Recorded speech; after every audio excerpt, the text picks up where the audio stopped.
아멘. 하나님의 말씀입니다. 나아만이 문둥병을 앓고 있다가 그 불치병이 엘리사의 손길에 의해서 순종에 의해서 요단강에서 씻고 나음을 받은 그 사건은 너무나 특별한 사건이라는 것을 다시 한번 오늘 본문을 통해서 확인하게 됩니다. 그 나아만이 문둥병에서 그 문둥병이 나음을 받은 것은 구원의 경험이었다면, 게하시가 그 선물 좀 탐내서 가서 주인에게 말 안 하고 몰래 가서 받았던 은 2개와 옷 2벌 때문에 그가 평생, 또 그의 가문이 평생 저주받은 가문이 된 것은 하나님의 심판에 해당됩니다. 그래서 이 문둥병이 나아만에게서 게하시로 옮겨지게 되고 하나님의 구원을 경험했던 사람과 하나님의 심판을 경험했던 사람을 우리가 보게 되어집니다. 여러분, 이 나아만이 그 문둥병이 나음을 받은 것 그 자체도 놀라운 기적이지만, 오늘 본문을 보면 그 나아만이 그때 이스라엘에게 와서 엘리사 앞에 서서 그 문둥병을 나음 받았다는 그 사실은 있을 수 없는 일이 있었던 거예요. 그냥 정치적으로 외교적으로 봐도 그러합니다. 오늘 본문을 보면 계속 이 이스라엘과 아람이 싸움하는 중이었는데, 이 엘리사가 그 고급 정보죠. 아주 1급 비밀, 어떠한 곳에 매복하고 있는지를 여러 번 알려줘서 그 전쟁에서 승리할 수 있었다라는 기록을 하고 있는 것입니다. 그래서 이 엘리사는 두 나라의 전쟁 가운데 하나님 편에 서서 하나님의 사람으로 이 나라를 구하는 사람이었던 것이 분명합니다. 어떻게 말씀드릴 수 있냐면, 나아만은 이 아람 군대의 나라를 구원했던 위대한 나라의 영웅이었다면, 지금은 엘리사가 이 이스라엘을 그 전쟁에서 여러 번 구했던, 그래서 나아만과 버금가는 위치에 있는 군사적인 중요성을 가진 인물이 되어지고 있다라는 사실입니다. 그런 관점에서 본다면 이 나아만이 이스라엘에 와서 그 문둥병이 나았다는 것은, 그리고 엘리사가 그 나아만 장군을 고쳐줬다는 사실은 적대국의 가장 위험한 핵심 인물을 도와준 거예요. 그래서 계속 전쟁 가운데 있었는데, 그래서 오늘 이 엘리사가 그 와중에도 어떻게 하나님의 사람으로 나라를 위하여 어떻게 기도하고 영향력을 끼칠 수 있는가를 확인하게 됩니다. 오늘 본문을 보니까 이스라엘과 아람과의 정치적인 관계, 군사적인 관계를 예측할 수 있는 여러 가지 단서들이 나오는데, 여러분, 이 두 나라는 전쟁 중에 있었어요. 계속 되어지는 전쟁 가운데 있었습니다. 나아만이 이 문둥병을 고칠 수 있는 능력이 있는 하나님의 사람이 이스라엘에 있다라는 사실을 누구에게 듣냐 하면, 이미 그 전에 이스라엘과 전쟁이 있어서 이스라엘에게서 포로를 잡아온 한 여자아이, 그 여자아이가 나아만의 아내를 종으로 섬기고 있다가 나아만에게 이 소중한 정보를 준 거죠. 내 주인이 이스라엘에 있는 하나님의 선지자 앞에 섰으면 좋겠다. 충분히 고칠 수 있는 분이 거기 있다. 무슨 이야기입니까? 이미 전쟁이 있었다는 것이죠. 여러분, 그 이야기를 듣고 기적이 일어나는 겁니다. 나아만이 믿고 아람 왕이 믿어서 친서를 보내고 다시 이스라엘에 선물과 함께 이 사절을 보내니까, 그때 이스라엘 왕이 했던 말을 기억하실 겁니다. 뭐라고 이야기했죠? 내가 하나님이냐? 이들이 또 이걸 핑계대서 어떤 전쟁을 하려고 하는가 보다. 그리고 옷을 찢습니다. 두 나라의 관계를 예상할 수 있는 거죠. 그리고 이 엘리사의 사환이었던 게하시가 엘리사가 보내지도 않았는데 쫓아가서 그 선물을 받아와요. 은 2개와 옷 2벌을. 그리고 숨겨놓고 엘리사 앞에 섰을 때 엘리사가 그를 책망하면서 했던 말이 이거였습니다. 지금이 어떤 때인지 아냐고. 지금이 은이나 옷이나 감람원이나 포도원이나 여종이나 남종이나 이런 거 받을 때냐? 네가 지금 누구한테 받은 거냐? 누구한테 받은 거예요? 적대국에게. 이렇게 보시면 되겠습니다. 우리가 남북 관계가 있는데 우리나라 고위급 관리가 북한에서 뇌물을 받으면 어떻게 됩니까? 어떻게 됩니까? 이거는 큰일 날 일이잖아요. 지금 엘리사는 그래서 안 받은 거예요.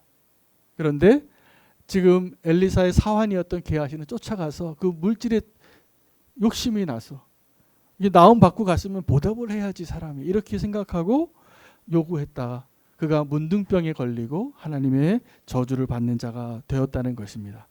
이 나만의 사건과 오늘 이제 그 엘리사가 군대 가운데에서 군 전쟁 가운데서 행하는 그 영웅적인 이야기가 기록되어지고 있는 두 본문 가운데 아주 자그마한 이야기가 하나 더 끼어 있습니다. 그 이야기는 뭐냐면 도끼 사건이에요.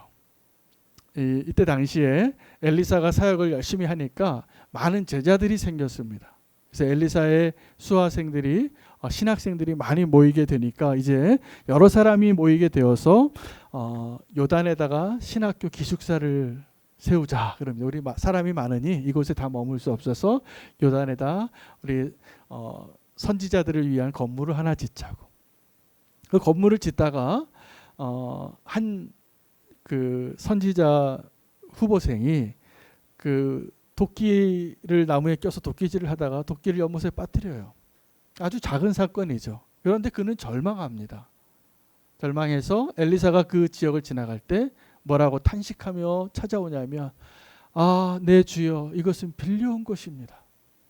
이게 만약에 내 거였다면 그냥 잃어버려도 괜찮은데 이거 빌려왔는데 나는 갚을 능력이 없고 이거 찾아야 되는데 큰일 났다고. 나라를 구원하는 이 일과 문둥병인 나음을 받는 이적과는 비교할 수 없는 기적이 하나가 소개된 겁니다. 그래서 엘리사가 가서 나무가지를 하나 꺾습니다. 그리고 연못에 탁 던지니까 어떻게 그 나무가지에 그 도끼가 실려서 올라왔다는 거예요. 기적이죠. 이거는 여러 가지 물리학적으로 과학적으로 설명이 안 되는 기적이 분명해요.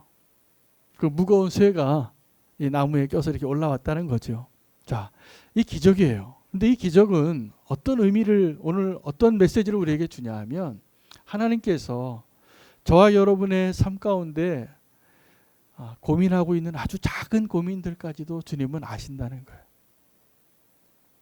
여러분 어떻게 보면 우리가 이런 작은 고민이 있습니다. 도끼 빌려온 건데 잃어버렸어요.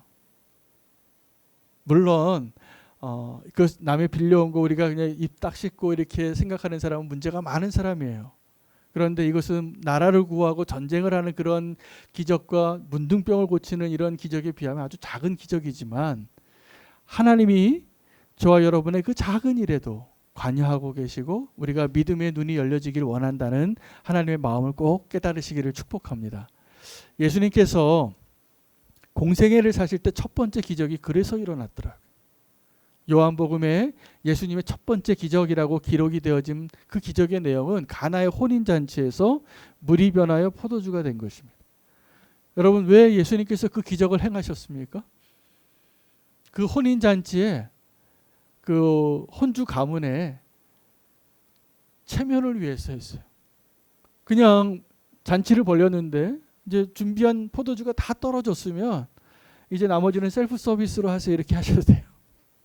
그냥 물 드세요. 그래도 될 텐데 그 안타까움과 그 불편함을 예수님의 어머니가 아시고 예수님의 옆구리를 쿡쿡 찔른 거예요. 어떻게 뭐 좀 해보시라고. 예수님이 뭐라고 대답하시면 여인이여 이게 지금 나와 무슨 상관이 있냐 그래요. 처음에는. 내가 아직 때가 안 된 거예요. 내가 예수님인 것을 내가 하나님인 것을 드러날 때가 안 되는데 기적을 행할 수밖에 없게 돼요. 왜요? 그 작은 그 안타까운 사연에 하나님은 귀 기울이신다는 거예요. 그래서 물이 변하여 포도주가 됩니다. 그래서 그 기적을 알았던 사람들이 누구냐면 물 길어온 하인이 알아요. 그 잔치의 주인도 모르고. 여러분 꼭 기억하시기 바랍니다. 우리가 갖고 있는 작은 소원들이 있어요. 다른 사람에게 말하기도 부끄러운, 알리기도 어려운. 그러나 하나님이 여러분 곁에서 내 주여 이건 빌려온 도끼입니다 라고 주님께 기도하실 때 하나님께서 그 기도를 들으시는 것을 기억하시기를 축복합니다. 이 작은 사건이 하나 기록이 되어지고 이제 더 큰 이제 나라와 나라의 그 전쟁 가운데에서 엘리사의 활약이 드러나게 되는데 대단합니다. 이렇게 기록을 합니다. 지금 요즘 시대에 최첨단 장비로 도청 장치를 한 것과 같은 능력을 엘리사가 가지고 있었어요. 엘리사는 선견자였던 것 같아요. 보이는 거예요. 그래서 적군의 왕이 침실에서 하는 이야기까지도 그들이 어떤 작전을 피든지 성경에는 그 지명이 나오지 않습니다. 근데 아무데에 군사를 매복해 놓으면 바로 그곳에 정확하게 엘리사가 이스라엘 왕에게 사람을 보내서 그것을 피하게 한 일이 여러 번 있었다는 것입니다. 이쯤 되니까 왕이 분노해요. 아람 왕이. 그래서 자기 신하들에게 우리 가운데 내통하는 자가 누가 있느냐 라고 물으니까 자기의 신하 가운데 한 사람이 이렇게 대답을 합니다. 왕이여, 저 이스라엘에는 엘리사라는 선지자가 있는데 왕이 침소해서 행한 말도 이스라엘 왕에게 다 전하는 것 같습니다. 자, 그래서 이제 그러면 아람 왕은 결론으로 내닫게 돼. 이 전쟁에서 이기려면 누굴 제거해야 합니까? 네, 엘리사를 제거해야 합니다. 그래서 엘리사 제거 작전이 시작이 되어져요. 그래서 잘 훈련받은 특수부대가 엘리사가 어디 있는지를 파악했더니 도단에 있어요. 도단을 한 성읍을 다 에워싸고 밤에 기습을 합니다. 그 밤에 당장 그 사실을 알고, 자, 아침에 일찍 엘리사의 사환이 눈을 떠보니까 아람 군대의 말과 병사가 가득 성읍을 에워싸고 있는 것을 보게 된 거예요. 그래서 그때 또 한 번 탄식하는 기도를 엘리사에게 와서 요청하는 사람이 생깁니다. 그 사환입니다. 내 주여, 우리가 어찌하면 좋겠나이까. 큰일 난 거죠. 지금 자기를 잡으러 적군의 특수부대가 한 성읍을 에워쌀 정도로 적지 않은 숫자가 에워쌌는데 엘리사는 눈 하나 깜짝하지 않습니다. 그리고 그가 첫 번째 기도를 하는데 주님, 저 사환의 눈을 열어주시옵소서. 그렇게 기도합니다. 눈을 열어서 보니까 엘리사의 말대로 엘리사가 뭐라고 얘기했냐면 걱정하지 마라. 저들이 많은 것 같지만 지금 우리와 함께하고 있는 자들이 더 많다. 보이지 않던 자가 눈을 열려서 보니까 하나님의 불병거와 불말들이 가득한 것을 보게 된 것이죠. 여러분, 우리에게 진짜 위기는 우리를 지금 에워싸고 있는 아람 군대의 숫자가 얼마나 많은 데 있는 것이 아니에요. 지금 하나님께서 우리를 어떻게 도우시고 어떻게 우리와 함께 하시는가가 보이는 것이 안전한 거예요. 그러면 눈 하나 깜짝하지 않을 수 있습니다. 여러분, 엘리사의 스승이었던 엘리야가 열왕기하 1장에 그때 당시에 아합 왕이 죽고 모압이 배반을 합니다. 그런데 그 아합 왕의 아들 아하시아가 병이 걸려요. 병에 걸렸는데 그 병을 고치기 위하여 하나님께 구하지 아니하고 에그론 왕에게 바알세붑에게 사람을 보내서 낫게 해달라고 요청을 하는 그 길에 가는 그 사람을 보고 엘리야가 붙잡습니다. 하나님이 보내신 거예요. 네가 왜 지금 이 병을 나에게 구하지 않고 에그론 왕에게 구하냐. 그래서 하나님의 메시지가 그에게 전달되죠. 네가 이 침상에서 결단코 일어나지 못하고 정령 죽으리라. 그 말을 하고 엘리야는 산 꼭대기로 올라갑니다. 산 꼭대기로 올라간 그 엘리야를 데리러 옵니다. 잡으러도 아니에요. 데리러 이스라엘 왕의 군사가 50명씩 3번 파견을 받는데 첫 번째 50명이 올라갔을 때 엘리야는 아시는 것처럼 불 잘 쓰는 선지자거든요. 그래서 자기를 찾아온 50명의 그 군사를 기도해서 하나님 불을 내려주십시오. 다 타주고 50명 다 태워 죽입니다. 두 번째 또 50명을 또 보냅니다. 주님, 한 번 더 불을 내려주십시오. 또 불 내려서 죽었어요. 세 번째 50명 왔을 때 그 50부장이 멀리서 엘리야를 향하여 부탁을 해요. 제발 불 내리기 전에 내 말 좀 들어보라고. 그래서 하나님께서 그때 엘리야에게 메시지를 전합니다. 너는 두려워하지 말고 그들과 함께 가서 내가 전한 그 말을 그 왕 앞에서 하라고. 그래서 그 엘리야가 그 왕 앞에 서서 다시 한번 하나님의 메시지를 전합니다. 왕이 하나님께 구하지 아니하고 에그론 왕, 에그론 신 바알세붑에게 당신의 병을 고쳐달라고 요청했기 때문에 정령 이 침상에서 못 내려오고 죽으리라 라고 왕 앞에 심판의 메시지를 전합니다. 여러분, 이 이야기 가운데 엘리야와 엘리사가 아주 비슷한 상황에 에워싸인 거죠. 나를 잡으러 오는 사람들에게 에워싸였을 때 엘리사와 엘리야의 차이를 발견할 수 있습니까? 엘리야가 두려워했다는 것을 하나님이 말씀하시는 거예요. 엘리야야, 두려워하지 말고 너를 잡으러 온 사람과 함께 가서 그 왕에게 가서 내가 전한 메시지를 한 번 더 이야기해 주라. 엘리야는 엘리사의 스승이었지만 지금 엘리사가 갖지 못했던 한 가지 능력이 있었는데 보지 못한 거예요. 엘리야까지도. 그런데 엘리사는 나와 함께 하고 있는 그 하나님의 군대들을 보게 되니까 눈 하나 깜짝하지 않는 사람으로 서게 됩니다. 자, 엘리야는 불을 내리는 선지자였고 엘리사는 눈뜨게 하는 선지자였어요. 그래서 이 엘리사가 자기를 이제 잡으러 와서 행동 개시하는 이 아람 군대의 병사들이 내려오는 것을 보고 하나님께 기도하는데 이렇게 기도합니다. 하나님, 저들의 눈을 어둡게 해주십시오. 저들이 보지 못하게 해주십시오. 하나님 응답하십니다. 그래서 그들이 눈이 안 보여서 앞이 안 보여서 우왕좌왕할 때 엘리사가 이렇게 얘기해요. 그들 앞에 가서 이제 눈 안 보이는 군사들이죠. 이것이 너희가 찾던 길이 아니고 이곳이 너희가 찾던 성읍이 아니니 나를 따라오라.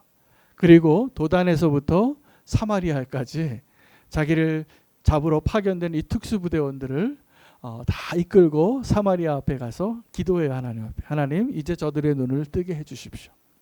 그래서 눈을 뜨니까 보니까 어디에 와 있냐면 사마리아에 와 있는데, 여러분 사마리아는 어디일까요?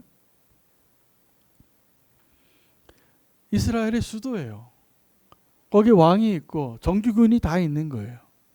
근데 그 사람들이 이제 눈을 떠보니까 완전히 생포 작전에 성공한 거죠. 엘리사가. 생포되어져 있는 그 사람들을 보고 이스라엘 왕이 뭐라고 얘기하냐 하면 이렇게 얘기합니다. 내 아버지요, 치리이까.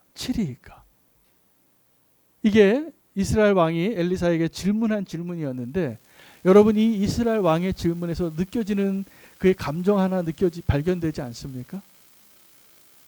조급함이에요. 어떤 조급함이냐 하면 내 마음대로 하고 싶은 조급함.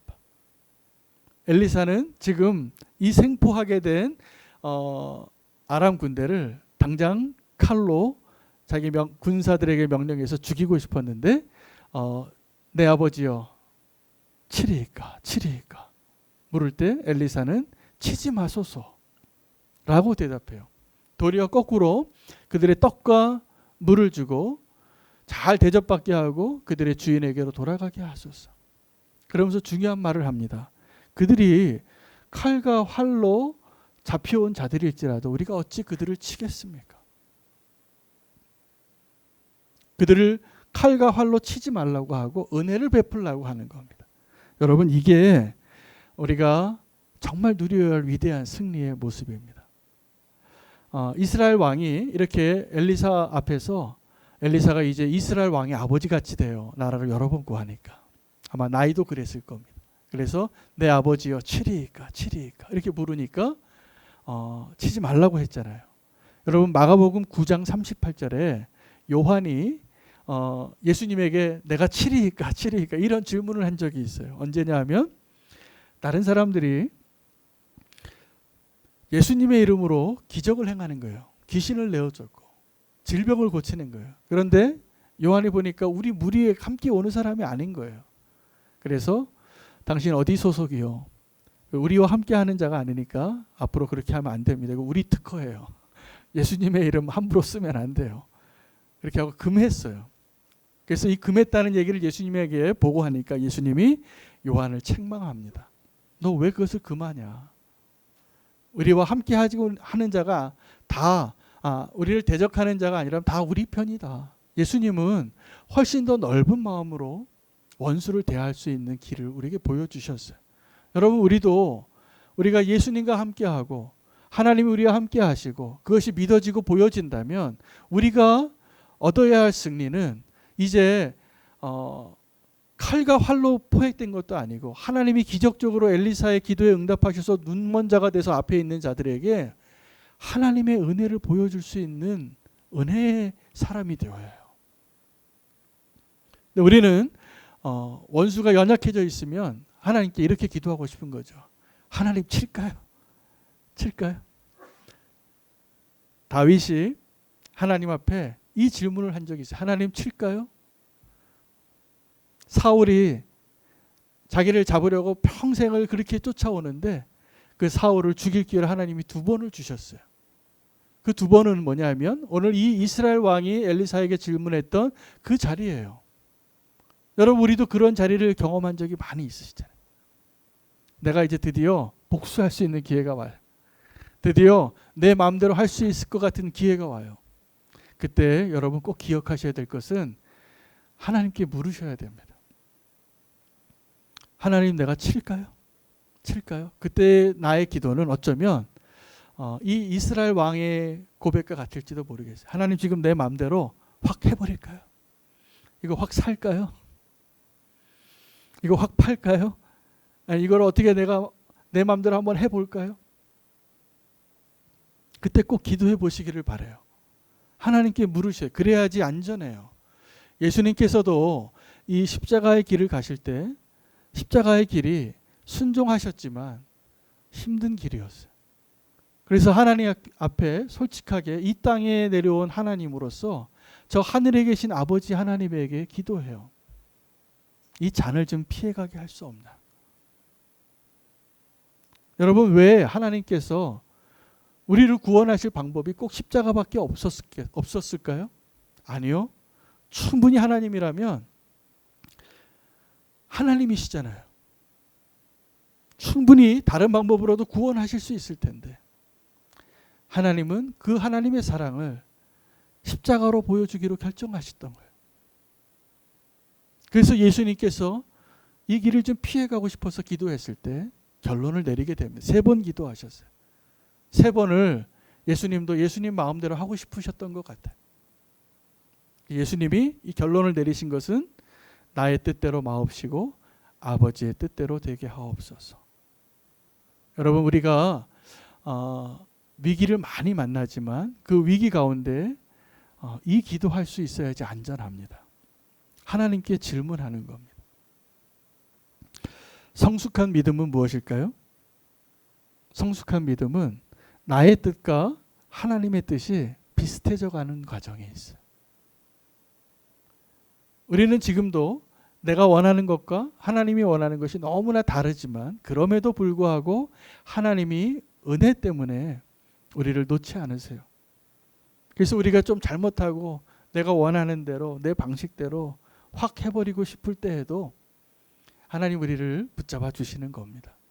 성숙한 믿음의 사람이 되시기를 축복합니다. 하나님의 뜻과 나의 뜻이 비슷해져 가는 거예요.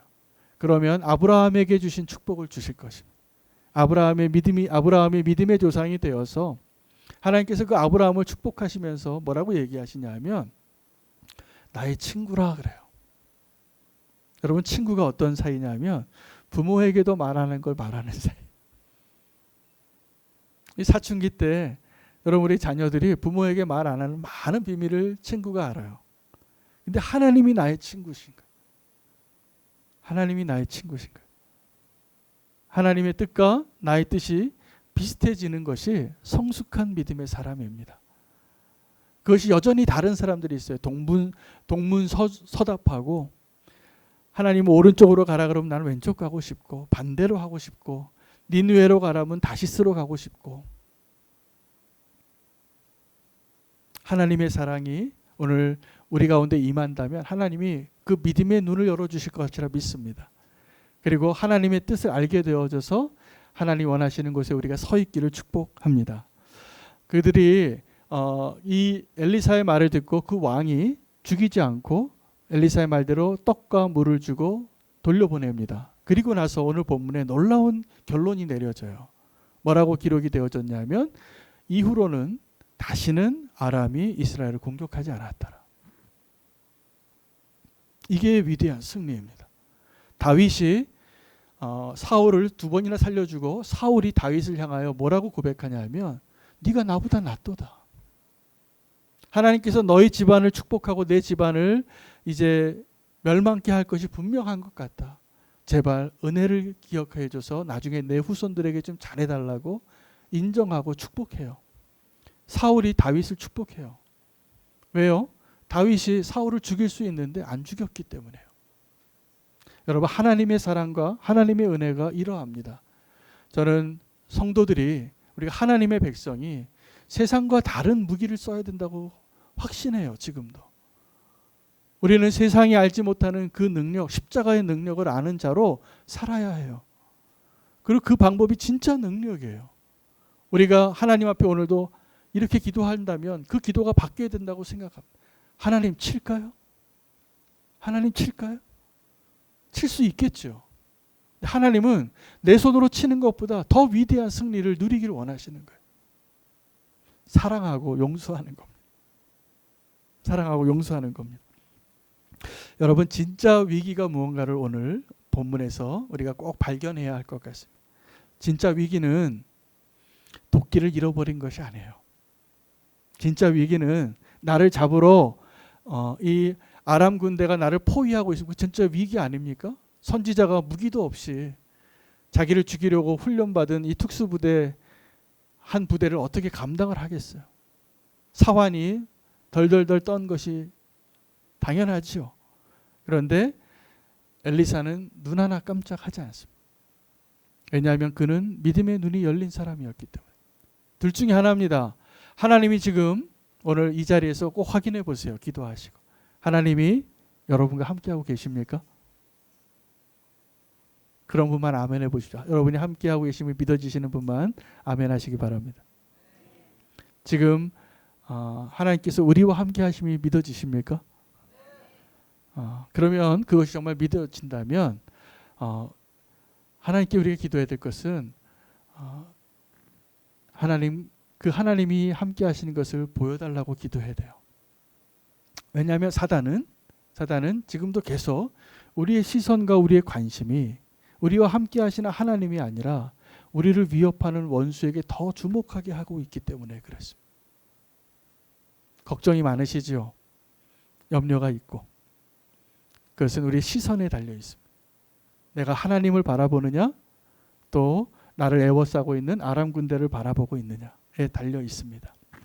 얼마 전에 안타까운 사고가 나서 뉴스에 나오고 국민청원회까지 올라간 사건이 하나 있었는데 어떤 앰뷸런스 기사가 급히 환자를 이송하는 과정 가운데 그 좁은 길에서 택시와 접촉사고가 났고 실랑이를 하게 됐어요. 근데 그 택시 기사분이 이 응급차를 운전하는 기사분에게 싸우면서 이런 말을 하는 게 다 녹화가 됐어요. 너 지금 그 안에 진짜 응급 환자가 있는지 내가 어떻게 아냐고. 그리고 내가 책임질게. 괜찮아. 이거 해결하고 가. 보험회사 부를 때까지 움직이지 마. 이렇게 얘기하는 거예요. 그게 다 찍혔어요. 다 찍히고 나중에 안타깝게도 응급차에 실려 있던 진짜 환자가 병원에 늦게 도착해서 사망하셨어요. 온 국민이 분노했습니다. 왜 이런 일이 일어날까요? 우리는 이 위급한 일에 대해서 지금 혼돈하고 있기 때문에 그렇습니다. 정말 위급한 일에 대해서는 위급하지 않은 것처럼 이 택시기사 분과 같이 우리가 생각할 때가 많아요. 또 거꾸로 우리는 염려하지 않아도 되는데 내 눈에 나를 잡으러 온 아람 군대가 이 성읍을 에워싸고 있으니까 두려워서 꼼짝달싹 못하고 있는 것과 같이 살아갈 때가 너무 많은 것이에요. 여러분, 하나님이 함께 하신다는 것이 정말 믿어진다면 이제 그 하나님을 바라보셔야 돼요. 근데 원수는 계속 그 하나님이 아니라 나를 에워싼 내가 잃어버린 도끼, 나의 문제들에 더 관심 갖게 하게 됩니다. 그러면 보험을 한 10개 들어도 불안해요. 통장에 수백억이 있어도 불안하고. 그게 우리의 모습이에요. 그러나 하나님이 함께 하신다고 믿으면 그것이 없어도 우리는 안전하고 평안하고 눈 하나 깜짝하지 않는 그 삶을 살 수 있는 것입니다. 저는 오늘 말씀을 준비하면서 하나님 저에게 주신 마음이 있어요. 제 기도 제목이 뭐냐면 하나님 오늘 내가 엘리사가 좀 되게 해주세요. 그래서 우리 성도님들 가운데 그 믿음의 눈을 좀 열어주세요. 이게 저의 기도예요. 진짜 지금도 그 기도예요. 오늘 이 말씀을 전하면서 한 분 한 분을 생각하면서 하나님, 우리 장로님, 우리 권사님, 우리 집사님 그 눈을 좀 열어주세요. 지금 나를 애워싼 이 아람 군대보다 훨씬 더 많은 하나님의 불말과 불병거가 함께하고 있는 것을 보여주세요. 좀. 오늘 이 예배의 자리는 그 하늘문이 열리는 자리예요. 어떤 성도님은 또 이런 분이 있습니다. 정말 위급한 시기, 위기 가운데 하나님께 기도했대요.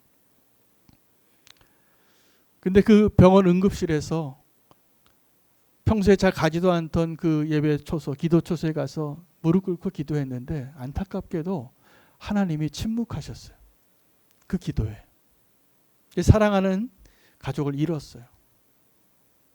이분은 하나님께 실망한 겁니다. 그래서 다시는 믿음 생활하지 않겠다고 방황의 길을 갔다가 나중에 주님께로 돌아온 사람이에요. 여러분, 우리 생애 가운데 우리가 이런 위기를 겪을 때가 있잖아요. 하나님 지금 고쳐주셔야 되고, 지금 하나님 내게 돈을 좀 주셔야 되고, 하나님 내게 지금 이 닫힌 문을 좀 열어줘야 되고, 그런 기도가 간절하게 올려질 때 여러분, 우리가 정말 진짜 위기가 뭔지를 아셔야 돼요. 진짜 위기는 나의 병이 낫지 않고 내 사업이 망하고 내 가족이 위험해지는 것이 아니라 하나님과 함께하지 않는 것이 위기예요.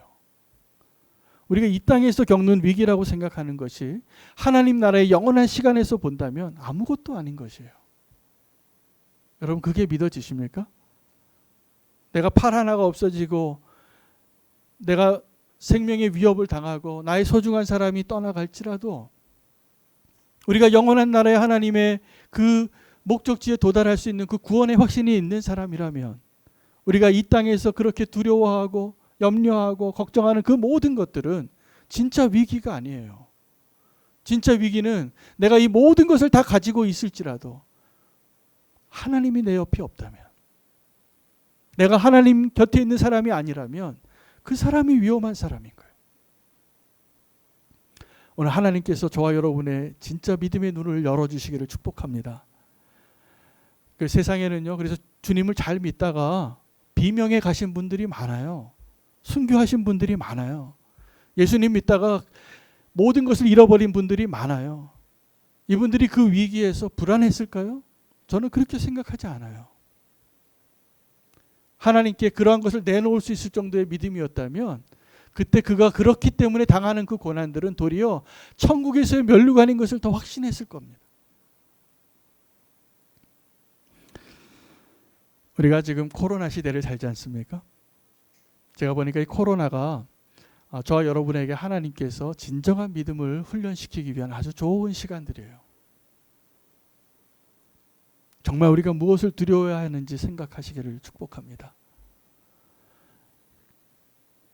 요즘 이 팬데믹이죠. 이 전염병이 전 세계적으로 이렇게 확산되어지는 시기의 역사들을 연구하고 자료를 내놓으시는 분들이 많은데 그때마다 교회가 진짜 역할을 했습니다.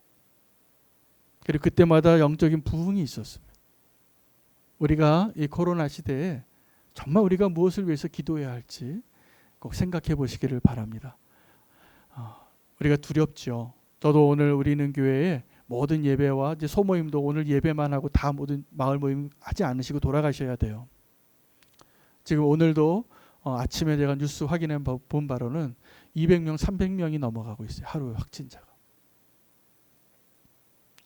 이제 가을에 대유행이 온다고 하더니 진짜 그날이 올 겁니다.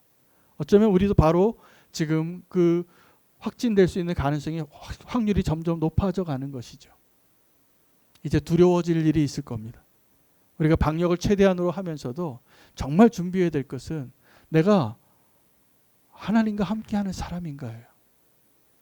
여러분, 이것이 분명하다면 우리의 위기가, 우리의 위험이 전혀 다른 것으로 보일 것이라 저는 믿습니다.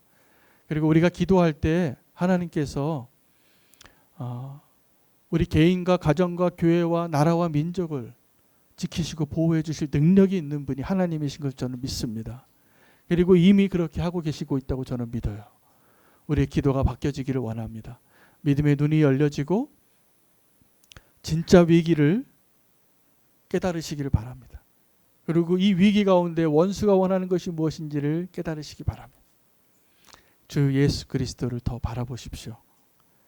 주님께서 우리와 함께 하시고 모든 위험보다 더 많은 하나님의 보호하심과 은혜가 이 자리에 함께하고 있음을 저는 확신합니다. 그 눈이 열려지시기를 예수 그리스도 이름으로 축복합니다. 기도하겠습니다. 사랑의 주님, 오늘 주님께서 엘리사의 삶의 한 에피소드를 통하여 우리의 믿음의 눈이 열려져야 함을 다시 한번 말씀해 주시니 감사합니다.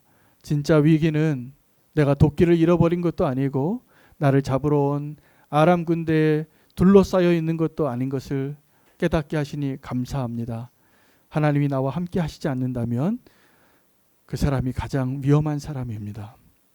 하나님이 함께 하심이 보이지 않는다면 그 위험에 두렵고 떨 수밖에 없음을 고백합니다. 주님, 우리의 믿음의 눈을 열어주시고 우리와 함께하여 주시옵소서.